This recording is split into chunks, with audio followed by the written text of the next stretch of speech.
Price lord. ದೇವರ ಅತಿ ಪರಿಶುದ್ಧ ನಾಮಕ್ಕೆ ಸ್ತೋತ್ರವಾಗಲಿ. ಮತ್ತೊಂದು ದಿನವನ್ನು ಕಾಣುವಂತೆ ದೇವರು ನಮಗೆ ಕೃಪೆ ಮಾಡಿದ್ದಕ್ಕಾಗಿ ಸ್ತೋತ್ರ. ಆತನು ಮಾಡಿದೆಲ್ಲ ಉಪಕಾರಗಳಿಗಾಗಿ, ಎಲ್ಲ ಆಶೀರ್ವಾದಗಳಿಗಾಗಿ ದೇವರಿಗೆ ಸ್ತೋತ್ರವನ್ನು, ಮಹಿಮೆಯನ್ನು ಸಲ್ಲಿಸ್ತೇನೆ. ಇಂದಿನ ವೇದ ಅಧ್ಯಯನಕ್ಕಾಗಿ ಒಂದು ವಾಕ್ಯವನ್ನು ಓದಿಕೊಳ್ಳೋಣ. ಕೀರ್ತನೆಗಳು 44:3 ವಾಕ್ಯ. ನಮ್ಮ ಪಿತೃಗಳಿಗೆ ಕತ್ತಿಯೇ ಈ ದೇಶವನ್ನು ಸ್ವಾಧೀನ ಮಾಡಿಕೊಡಲಿಲ್ಲ, ಅವರ ಭುಜಬಲವೇ ಅವರಿಗೆ ಜಯ ಕೊಡಲಿಲ್ಲ. ನಿನ್ನ ಭುಜಬಲ, ಹಸ್ತ, ಪ್ರಸನ್ನತೆ ಇವೇ ಅವರಿಗೆ ಜಯವನ್ನುಂಟು ಮಾಡಿದವು, ನಿನ್ನ ಒಲುಮೆ ಅವರಿಗಿತ್ತಲ್ಲ. ಈ ಕೀರ್ತನೆಯನ್ನು ಕೋರಹಿಯರು ಬರೀತಾರೆ.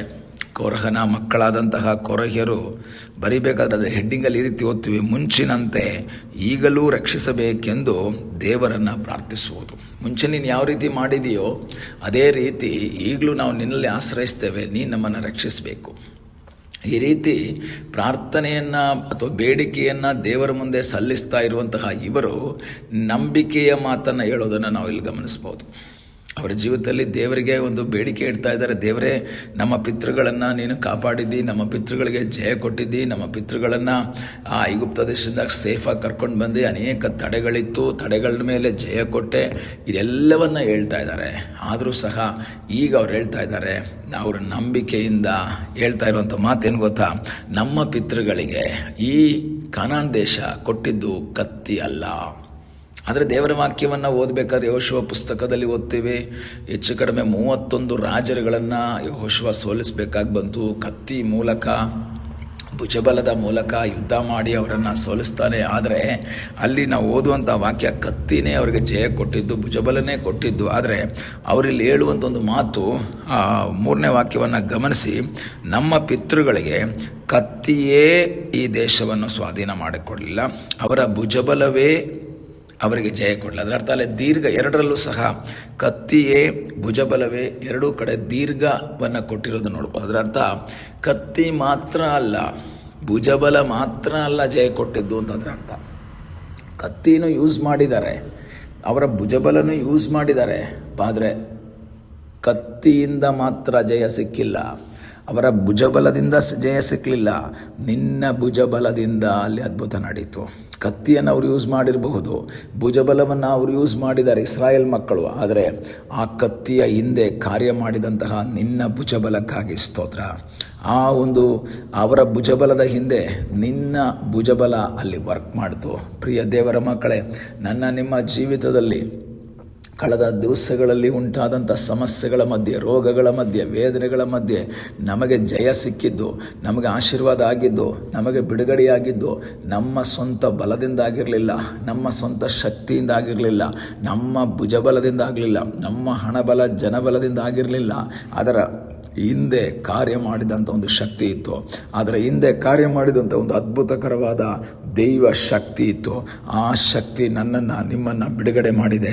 ಈ ಒಂದು ದಿವಸ ಕರ್ತನಿಗೆ ಹೇಳೋಣ: ಸ್ವಾಮಿ, ನನ್ನ ಸಾಮರ್ಥ್ಯದಿಂದ ನಾನು ನಿಂತಿಲ್ಲ, ನನ್ನ ಬಲದಿಂದ ನಿಂತಿಲ್ಲ, ನನ್ನ ಶಕ್ತಿಯಿಂದ ನಾನು ನಿಂತಿಲ್ಲ.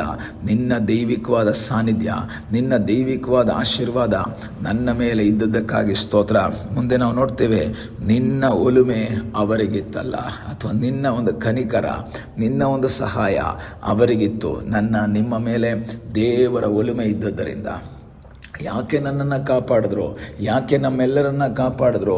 ನಮಗಿಂತ ಉನ್ನತರು, ನಮಗಿಂತ ಶ್ರೇಷ್ಠರು ಆದಂಥ ಅನೇಕ ವ್ಯಕ್ತಿಗಳಿದ್ದರೂ ಸಹ ಅವರೆಲ್ಲರೂ ಈ ಲೋಕವನ್ನು ಬಿಟ್ಟು ಮಾರ್ಪಟ್ಟು ಹೋದರು, ಅವರೆಲ್ಲೂ ಮಣ್ಣಿಗೆ ಸೇರಿ ಹೋದರು.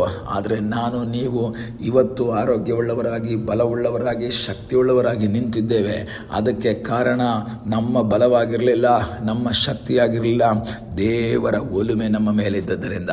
ಈ ಹಗಲ ಸಮಯದಲ್ಲಿ ನನ್ನನ್ನು ಕೇಳುವ ಪ್ರಿಯ ದೇವರ ಮಕ್ಕಳೇ, ದೇವರ ಒಲುಮೆ, ದೇವರ ಪ್ರೀತಿ, ದೇವರ ಕನಿಕರ, ದೇವರ ಕರುಣೆ ನಮ್ಮ ಮೇಲಿರುವಷ್ಟು ಕಾಲ ಎಷ್ಟು ದೊಡ್ಡ ಸಮಸ್ಯೆ ಬಂದರೂ, ಎಷ್ಟು ದೊಡ್ಡ ವೇದನೆಗಳು ಬಂದರೂ, ಎಷ್ಟು ದೊಡ್ಡ ರೋಗಗಳು ಬಂದರೂ, ಅದರ ನಡುವಿನಲ್ಲಿಯೂ ನಮ್ಮನ್ನು ಬಿಡುಗಡೆ ಮಾಡುವ ಸರ್ವಶಕ್ತನಾದೊಬ್ಬ ದೇವರಿದ್ದಾನೆ.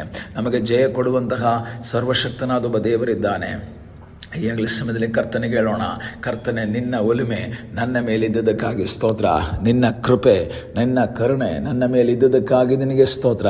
ನನ್ನ ಜೀವಿತದಲ್ಲಿ ನನ್ನ ಬಲದಿಂದ ನಾನು ಮುಂದೆ ಬಂದಿಲ್ಲಪ್ಪ, ನನ್ನ ಶಕ್ತಿಯಿಂದ ಅಲ್ಲಪ್ಪ ನಾನು ಬಂದಿರೋದು, ನನ್ನ ಜೀವನ ಸಾಕ್ತಾ ಇರೋದು ನಿನ್ನ ಕೃಪೆಯಿಂದ. ನಾನಿನ್ನೂ ಮಣ್ಣಿಗೆ ಸೇರದೆ ಇವತ್ತು ನಾನು ಬದುಕಿದ್ರೆ ಅದು ನಿನ್ನ ಕೃಪೆಯಿಂದ ಎಂಬುದಾಗಿ ಕರ್ತನಿಗೆ ಹೇಳೋಣ. ಕೋರಹಿಯರು ಹೇಳ್ತಾ ಇದ್ದಾರೆ, ಸ್ವಾಮಿ ನಮ್ಮನ್ನು ಈಗಲೂ ರಕ್ಷಿಸಬೇಕು. ನಮ್ಮ ಪಿತೃಗಳ ಯಾವ ರೀತಿ ರಕ್ಷಿಸಿದೆಯೋ, ನಮ್ಮ ಪಿತೃಗಳನ್ನು ಯಾವ ರೀತಿ ಬಿಡುಗಡೆ ಮಾಡಿದೆಯೋ ಅದೇ ರೀತಿ ನಮ್ಮನ್ನು ರಕ್ಷಿಸಿ ಬಿಡುಗಡೆ ಮಾಡಪ್ಪ. ಈ ದೇಶ ಅವ್ರಿಗೆ ಕೊಟ್ಟಿದ್ದು ಅವರ ಬಲದಿಂದಲ್ಲ, ಸಿಕ್ಕಿದ್ದು ಅವರ ಕತ್ತಿಯ ಬಲದಿಂದ ಅಲ್ಲಪ್ಪ. ದೇವರೇ, ನಿನ್ನ ಒಲುಮೆ ಅವರ ಮೇಲಿದ್ದು ನೀನು ಅವ್ರನ್ನ ಬಿಡಿಸಿದ್ದರೆ, ನಿನ್ನ ಭುಜಬಲ ಅಲ್ಲಿ ವರ್ಕ್ ಮಾಡಿದರೆ, ನಿನ್ನ ಹಸ್ತ ನಿನ್ನ ಕೃಪೆ ಅಲ್ಲಿ ಕಾರ್ಯ ಮಾಡಿದರೆ ನಮ್ಮ ಮೇಲೂ ಅದೇ ಕೃಪೆ ಅದೇ ಆಶೀರ್ವಾದ ಇಳಿದು ಬರಲಿ ಎಂಬುದಾಗಿ ಪ್ರಾರ್ಥನೆ ಮಾಡ್ತಾರೆ. ಈ ಬೆಳಗಿನ ಸಮಯದಲ್ಲಿ ಕರ್ತನಿಗೆ ಹೇಳೋಣ, ಸ್ವಾಮಿ ಕಳೆದ ದಿನಗಳೆಲ್ಲ ನಿನ್ನ ಭುಜಬಲ ನಿನ್ನ ಕೃಪೆ ನಿನ್ನ ಸಾನ್ನಿಧ್ಯ ನಮ್ಮ ಸಂಗಡ ಇದ್ದುದಕ್ಕಾಗಿ ಸ್ತೋತ್ರ. ಈಗಲೂ ಅದೇ ಆಶೀರ್ವಾದದಿಂದ ಅದೇ ಬಲದಿಂದ ನಮ್ಮನ್ನು ನಡೆಸು ಎಂಬುದಾಗಿ ನಾವು ದೇವರ ಸನ್ನಿಧಾನದಲ್ಲಿ ಸಮರ್ಪಿಸಿಕೊಂಡು ಕರ್ತನ ಸನ್ನಿಧಿಯಲ್ಲಿ ಹೇಳಿ ಪ್ರಾರ್ಥಿಸೋಣ. ನಮ್ಮನ್ನು ಬಹಳವಾಗಿ ಪ್ರೀತಿ ಮಾಡುವ ಪರಲೋಕದ ತಂದೆಯಾದ ದೇವರೇ, ಈ ಸಮಯಕ್ಕಾಗಿ ಸ್ತೋತ್ರ. ಈ ಸಮಯದಲ್ಲಿ ನಮ್ಮನ್ನೇ ನಿನ್ನ ಪಾದಗಳಿಗೆ ಒಪ್ಪಿಸಿಕೊಡ್ತೇವೆ. ನಿನ್ನ ಕೃಪೆ ನಿನ್ನ ಆಶೀರ್ವಾದ ನಿನ್ನ ಒಲುಮೆ ಕಳೆದ ದಿನಗಳಲ್ಲಿ ನಮ್ಮ ಮೇಲಿದ್ದದ ಹಾಗೆ ಮುಂದೆಯೂ ಸಹ ನಮ್ಮನ್ನು ಆಶೀರ್ವದಿಸಿ ನಡೆಸಪ್ಪ.